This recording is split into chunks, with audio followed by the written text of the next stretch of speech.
Feel my quality control captivates your party patrol. Your mind, body, and soul flow. The bell tolls like the rhythm explode. Big, bad, and bold. Hi, I'm John. I'm a chemistry graduate student at UCLA. And now in this video, we're going to be going over some chemistry topics. Hope you find this useful, and good luck in your course. In this video, we're going to be talking about X-ray crystallography. So this is a scientific technique that's used to determine the arrangement of atoms of a crystalline solid in three-dimensional space. So the technique takes advantage of the interatomic spacing of most crystalline solids by employing them as a diffraction gradient for X-ray light. So in our electromagnetic spectrum, we have X-rays identified here, and they typically, or they have wavelengths that are about on the order of a single angstrom.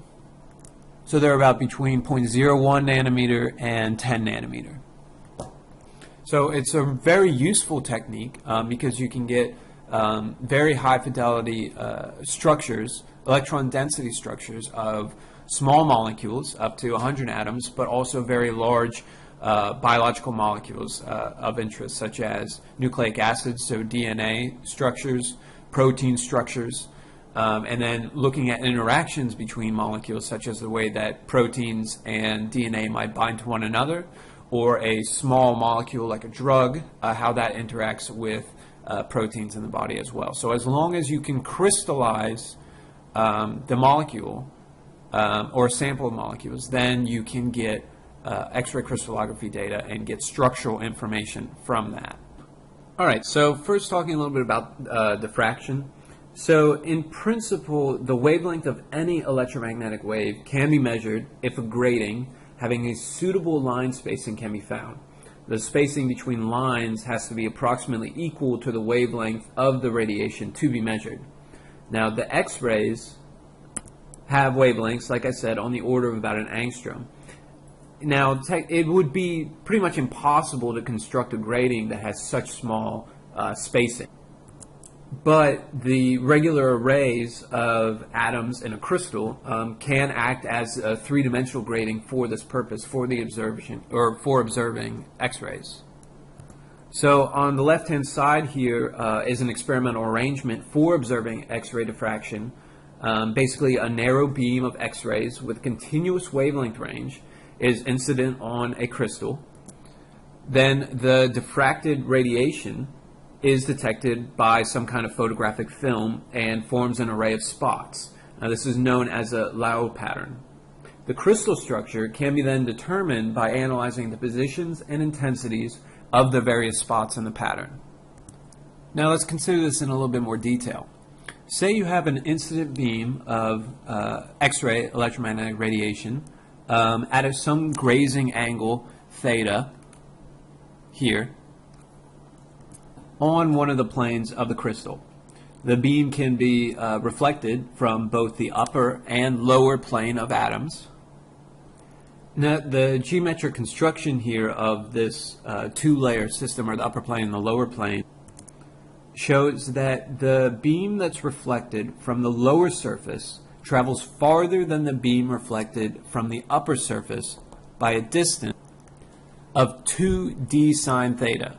So the lower plane reflects this incident beam by an extra d sine theta here, and then one more there, so that's why it's 2 in front.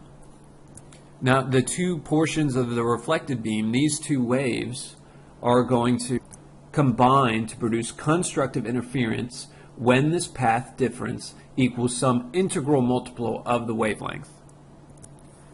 So here we have that 2d sine theta, that equals n, some integer number, times lambda, the wavelength of light. So this is the condition for constructive interference, and this condition is also known as Bragg law.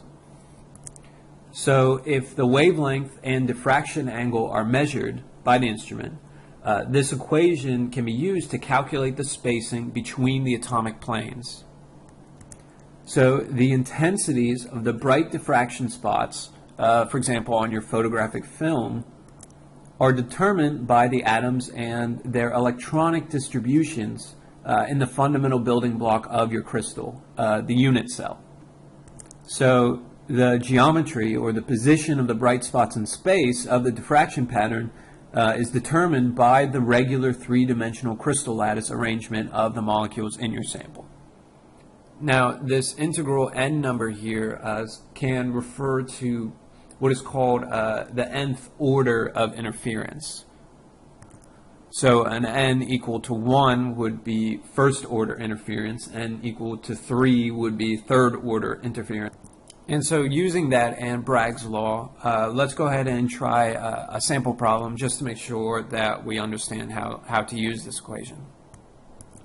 So let's say that we know the spacing between certain planes in a crystal. Let's say calcite here, CaCO3. That spacing is 0.314 nanometers, or 3.14 angstroms. And we want to find out what grazing angle for our incident X-ray radiation would we use at which we would see a first order interference pattern using X-rays that have a wavelength of 0.07 nanometers. So first order interference, that corresponds to an n of just 1. Then we can use Bragg's law here, just rearranged. And then plug in the numbers that were given here, 0.07 nanometers for the wavelength of the X-ray radiation, and then d, that the spacing in the crystal of 0.314 nanometers multiplied by 2. So that is equal to 0.111. And then finally solving for theta here gives us an angle of 6.37 degrees. So physically what this means is that in order to observe a first order interference pattern in a crystal of calcite, you would use X-ray radiation with a wavelength of 0.07 nanometers and an incident grazing angle of 6.37 degrees. So just to summarize this part, to obtain the crystal structure itself, physically what you're doing is you mount the crystal in some fixed position, expose it to the X-ray beam, and observe the reflection, the diffraction pattern, and then you'll change the angle at which the X-ray beam hits your sample, hits your crystal. And what you're physically doing is typically just rotating the crystal itself. And so then you'll obtain, or you'll combine all of those reflections.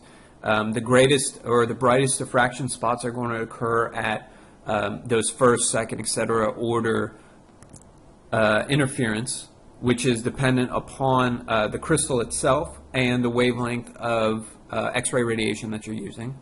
And then you're going to solve that diffraction pattern to obtain the crystal structure. Now, the X-ray rays, when they hit the crystal structure themselves, they're not getting scattered off of the nuclei, which may be a misconception based on the example that we put forth with describing Bragg's law. But what's actually happening is that the X-rays are scattered by the electrons. And so the interference patterns that you get, the bright spots on your diffraction pattern, basically map out areas of varying electron density. And so you're going to get greater diffraction or greater scattering in areas of the unit cell that have greater numbers of electrons. And so, for example, larger atoms that have more electrons are going to scatter much more than smaller atoms. For example, hydrogen. With just a single electron around a hydrogen atom, you usually can't see those in a diffraction pattern. Now, what is meant by elastic scattering by the electrons means that the wavelength and frequency of the scattered or diffracted light has the same wavelength, same energy, same frequency as the incident light. Now, also this principle that the X-rays are scattered by the electrons is also related back to what we talked about at the beginning of this video, that there's typically two regimes of X-ray crystallography. There's small molecule and large macromolecule regime. So in the small molecule regime of looking at crystals of molecules that are generally less than 100 atoms, you usually have much greater resolution in your diffraction pattern. And so the points that you see are usually discrete blobs or circles corresponding to the high high intensity regions of scattering. And so you're able to get very precise information about interatomic distances. However, looking at large biological molecules such as DNA and proteins, what you see in the diffraction patterns is that they're a lot more smeared out. So this corresponds more to the image on the left-hand side here. This is an X-ray diffraction photograph of DNA, actually. And so what you see for these molecules is that you see almost tubes, broadened, smeared out, fuzzy areas of diffracted light. So then, based on the diffraction patterns that you have, and then an idea of the molecular structure, you can then take these and convert it into a three-dimensional model of the electron density. And then from that, you can map out where the actual nuclei reside in space and get a three-dimensional molecular structure. So the interpretation of the diffraction pattern gives you a plot of electron density versus position in space. And so this can basically be thought of as a two-dimensional slice through a molecule's electron cloud. Now this is often plotted as a topographical map where each atom's electron density is a mountain peak. So this is shown on the left-hand side. The right-hand side shows the interpretation of positions of atoms themselves, of the nuclei, and bonds between atoms based on this topographical map. So everything is shown here except for the hydrogens. Like I said, they're not going to show up in your diffraction pattern or the electron density map because of too few electrons.